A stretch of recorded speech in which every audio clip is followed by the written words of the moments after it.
I came home from a work trip 2 days early and found my 9-year-old daughter home alone, scrubbing the kitchen floor as punishment. My in-laws had taken their real granddaughter to an amusement park. I didn't yell. I didn't cry. I just did what I had to do. By the next morning, my phone wouldn't stop ringing. Hi. I'm Emma. 35. I work in insurance, turning other people's disasters into neat little reports and spreadsheets. Everything sorted, everything by the book.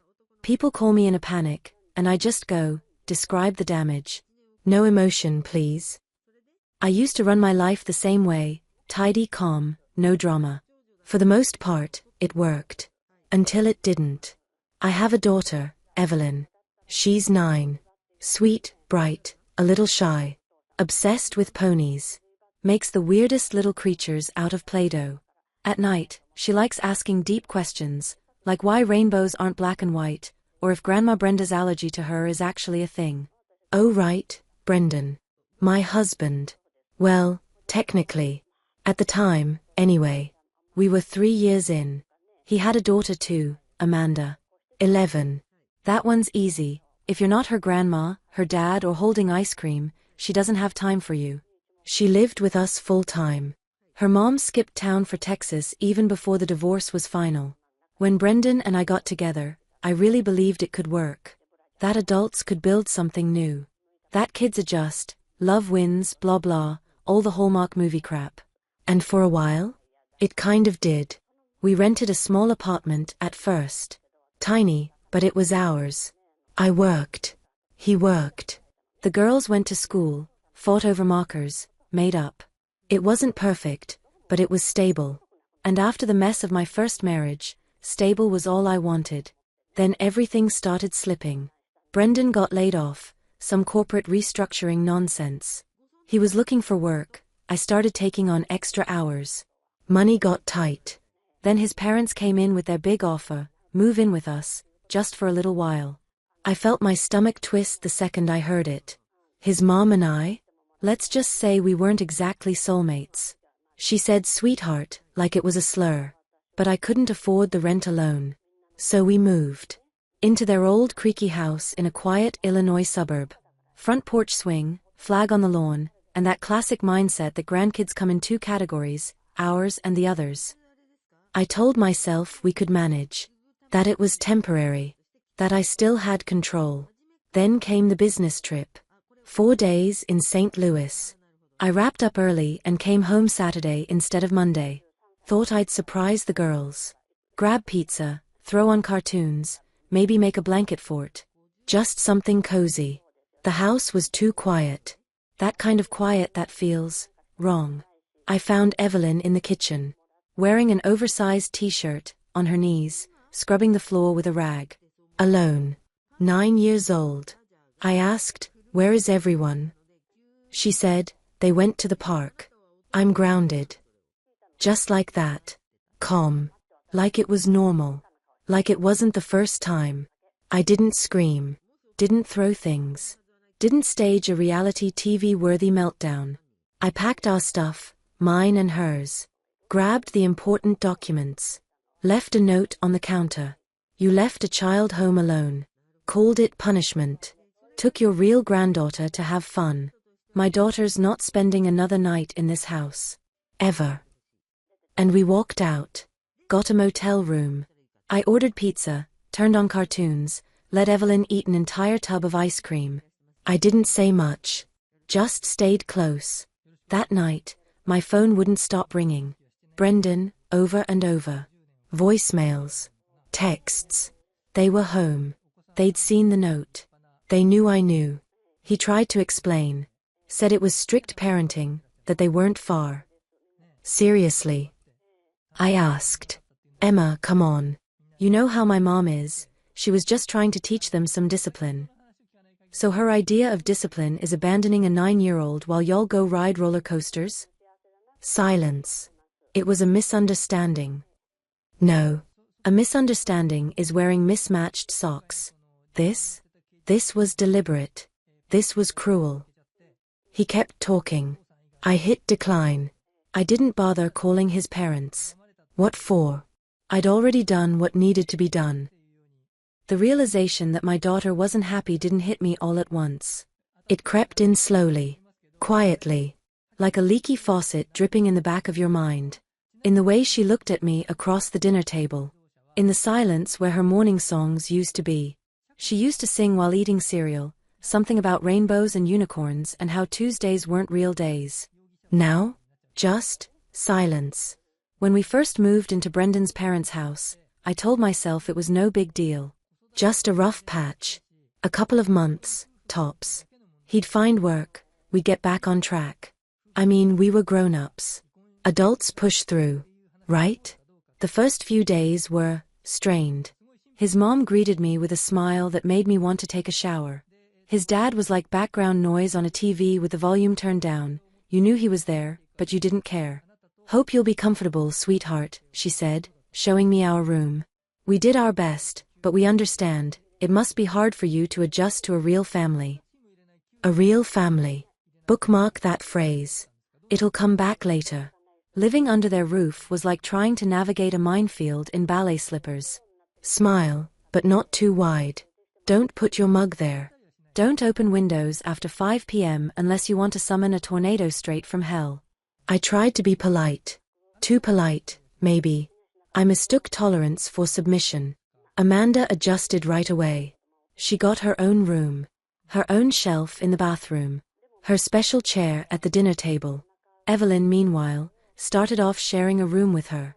That lasted 2 weeks, until suddenly Evelyn moved, because Amanda wasn't sleeping well. I let it go.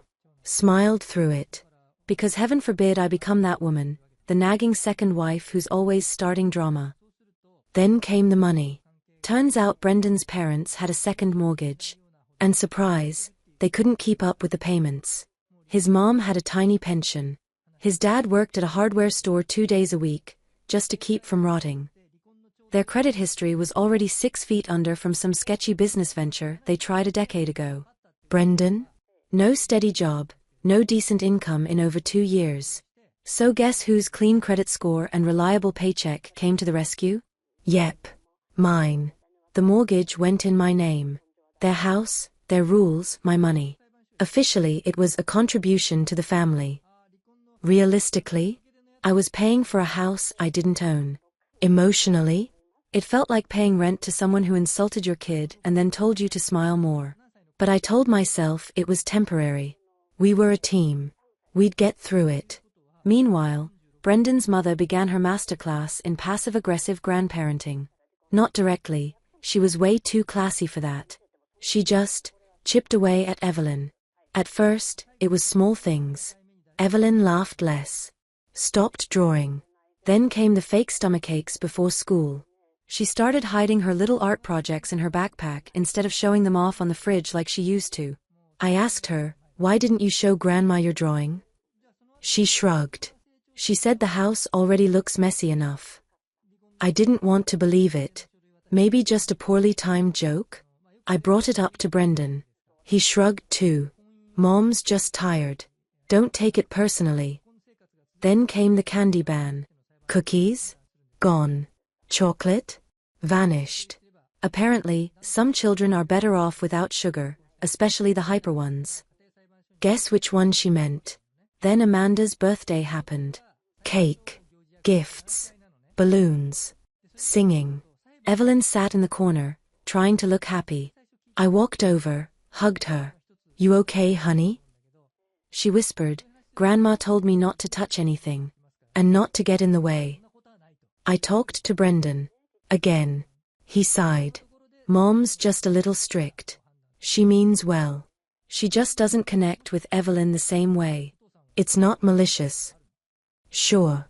Not malicious. Just toxic in a lace doily. I worked. A lot. Late hours. Conference calls. Hotel rooms. I told myself it was for the best. For Evelyn. For us. To keep the illusion that things were fine. Then Evelyn's teacher emailed me. Evelyn seems withdrawn and tired. She doesn't interact much with the other kids. We're concerned. I sat down with her. She wouldn't talk at first. Then she said, quietly, Maybe I'm just not very good. I blinked. What do you mean? I mean, they try but I mess everything up. Who told you that? No one. You can just tell. I held her. Told her she was amazing. That she didn't do anything wrong. That she's loved. Then I locked myself in the bathroom and stared at the wall for 40 minutes, trying not to shatter into pieces. After that, I started paying attention. I heard Amanda snap. You're not in charge here. We have rules. I overheard his mom whisper. Just don't touch her stuff, sweetie. You don't want to upset everything again, do you? It chipped away at me. But you know how it goes, you tell yourself to hang on. Just a little longer. You work overtime. You pay for their mortgage. You're a mother. You can't just walk out. And Brendan? Emma, you're blowing this out of proportion. What part, where my daughter's being degraded daily? It's discipline. It's structure. My mom's always been like this. And you? He hesitated. It's hard being stuck in the middle. Just, try not to make this a big deal. Try not to make it a big deal. My daughter's dignity was apparently not a big deal. My paycheck buying a house full of contempt? Also not a big deal. I almost believed him. Almost. Until I came home early. And saw my daughter, on her knees, scrubbing their kitchen floor alone, while the rest of them rode roller coasters. That's what not malicious looked like. That first night at the motel was rough. I got Evelyn vanilla ice cream, her favorite. Turned on cartoons. Propped a pillow next to her. We sat on the bed together, and I just held her. Didn't say anything. Just held her. For 10, maybe 15 minutes. Then she looked up at me and whispered, "You're really not taking me back?" "Never," I said. "You're safe now." And then she cried. Not quiet, polite tears. Real crying. Ugly, soul-emptying sobs. Like something inside her finally broke open. She cried until she couldn't anymore. And I just held her tighter, stroked her hair, and kept saying, "You're a good kid. You didn't deserve any of that. It's not you, baby. It's them. They're the broken ones." She started talking. Not all at once. Little pieces at first. Fragments. Then full sentences. And then it was like a dam burst. She told me how Grandma called her a guest. How Amanda said, "You're not even a real part of this family." How one time she didn't get any birthday cake because she didn't earn dessert. How she sat alone in her room while they threw Amanda a party downstairs, and no one told her. I listened. And inside, something in me was snapping. You ever have a moment where you just stop being an adult? Where you want to scream, flip furniture, break something. But you don't. Because your kid is sitting beside you. And she is your real family. We stayed in the motel another night. Just to breathe. I bought her a brand new set of markers. A heart-shaped pizza. Chocolate milk. We drew pictures. A lot. She drew a house with a rainbow roof and wrote on top, "This is our house. Here I'm loved." I nearly lost it. Only when I saw her smile again did I do what I should have done months ago. I turned off the auto payment on the mortgage. Logged into the app. Swipe. Password. Done. No dramatic music. No fiery speeches. Just one quiet, clean goodbye. Then I emailed our lawyer. Told him I wanted out of the co-signed mortgage. He asked for the paperwork. I sent it. He said it might take a few days, but it'd be handled. Next, we went to the police. I told the officer that my 9-year-old daughter had been left completely alone in a house all day, as punishment. That's illegal in Illinois, especially when the child is emotionally at risk. They asked a ton of questions. Who was the responsible adult? How long was she alone? Has this happened before? I answered everything. Clearly. Calmly. Like I was in a meeting at work. We'll assign a caseworker, they told me. And open a file. That was it. We went back to the motel. I ordered more pizza. Evelyn watched cartoons. I scrolled the news.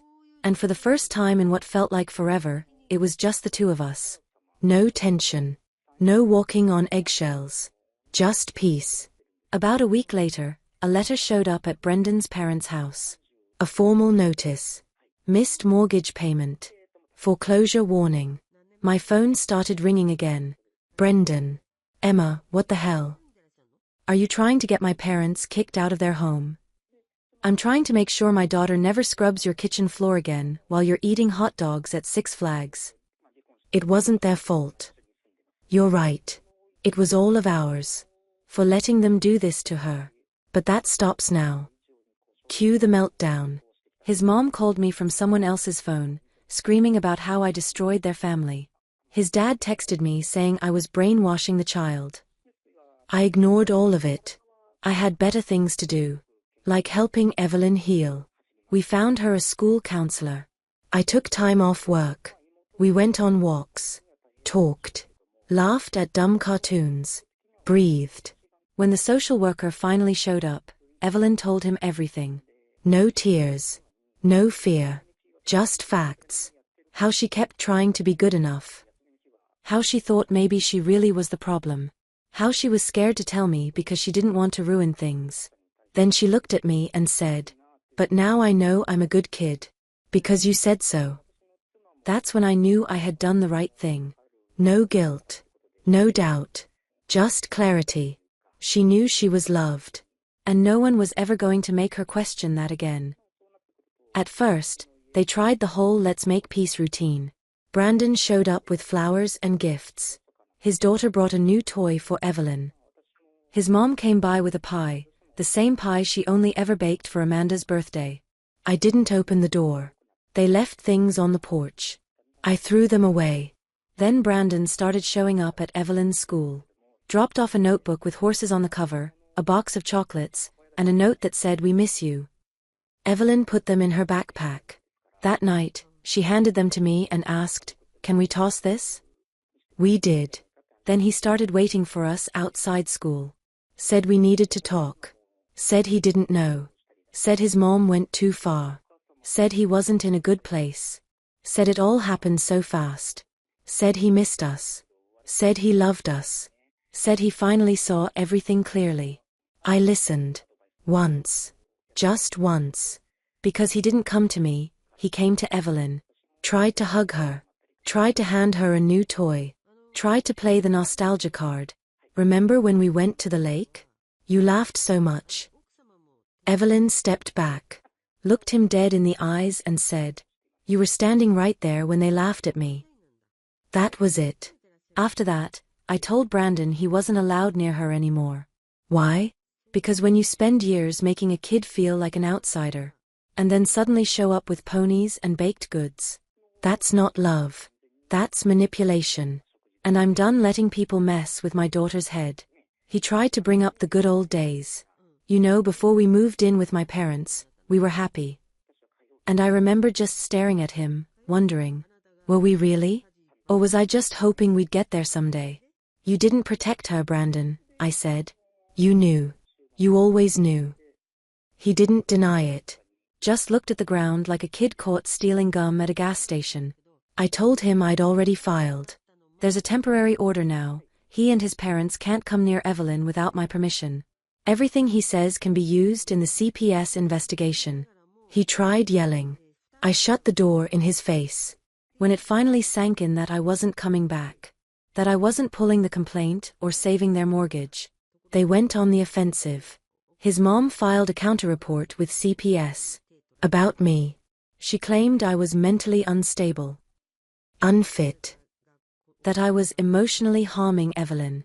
That I left her alone in the evenings. That the girl often seemed scared. And, my personal favorite, we raised her as our own, and now she's punishing us.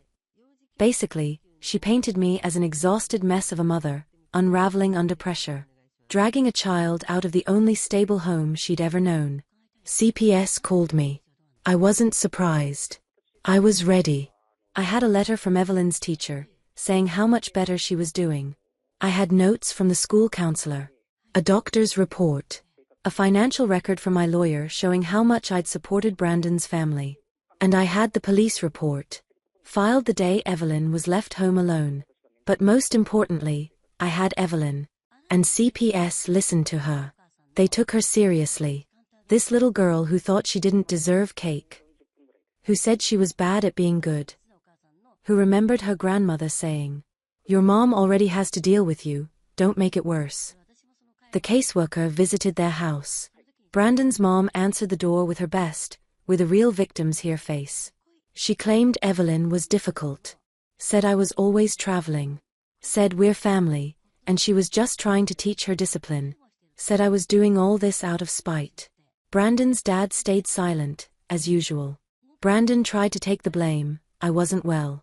I was stressed. I wasn't thinking straight. But when the caseworker asked him, who left the child home alone? And, did you know about it? He went quiet. The result? An official CPS investigation. Now their household is being monitored. They're checking on Amanda too. Brandon got a formal notice. If the conflict continues, he could temporarily lose custody. It's serious. Especially since Amanda's mom isn't in the picture. If CPS decides it's an unsafe environment, they'll step in. And then the calls started again. But now it was rage, not begging. You destroyed our family, his mom yelled in a voicemail. You blew everything up over one mistake. Brandon texted. I didn't answer. I forwarded it all to my lawyer. Kept everything. Then came the second letter from the bank. One more missed payment, and foreclosure proceedings would begin. No more warnings. No more grace periods. They kept calling, texting, banging on my door, begging, threatening. I didn't open it. Evelyn was scared. I told her, you're safe now. And she believed me. Brandon's final voicemail? Pathetic. You could stop this, you know. We can work it out. We're still a family. I answered, calm as ever. We're not a family anymore. And I didn't destroy anything. I just stopped paying for your mistakes. It's been almost a year. That house we once temporarily moved into? Foreclosed. Gone. I wasn't checking, just happened to see the listing online. Same shutters. Same cracked porch steps. Big red label across the top. Foreclosure, sold as is. Brandon's parents now rent a trailer in a far-off part of town. They say it's temporary. That was 6 months ago. The only thing they've built back up is their ability to complain. Brandon lives with them. Also, temporarily. As for me, the case against me was closed. Unsubstantiated. All reports confirmed. Evelyn wasn't traumatized, she was finally safe. CPS gave Brandon's family a warning. Next time, there won't be one. We're renting a small apartment now. Cozy. Ours. Evelyn has her pony blanket. Stickers on her closet. A room where no one tells her she's not really family. We got a cat. Planted beans on the balcony. She told me, I want them to grow like me. Free. I work from home. Pick her up from school. Go to meetings. Sometimes just sit and watch her draw. Weekends? We bake cupcakes. Go to the zoo. Just us. And honestly, that's enough. Sometimes I wonder, what if I'd just yelled? Slammed some doors? Thrown a fit? Maybe they'd have talked me down. Hugged me. Convinced me to stay. And Evelyn would still be scrubbing their floors. Trying to earn her existence. But I didn't yell. I just got up. And left. I erased them from our life. The same quiet way they tried to erase my daughter from theirs. Now we're okay. And the ones who thought I'd just take it forever? They're not. What do you think? Did I go too far? Or was it the only thing I could do? Let me know in the comments. And hit subscribe. I've got more stories coming.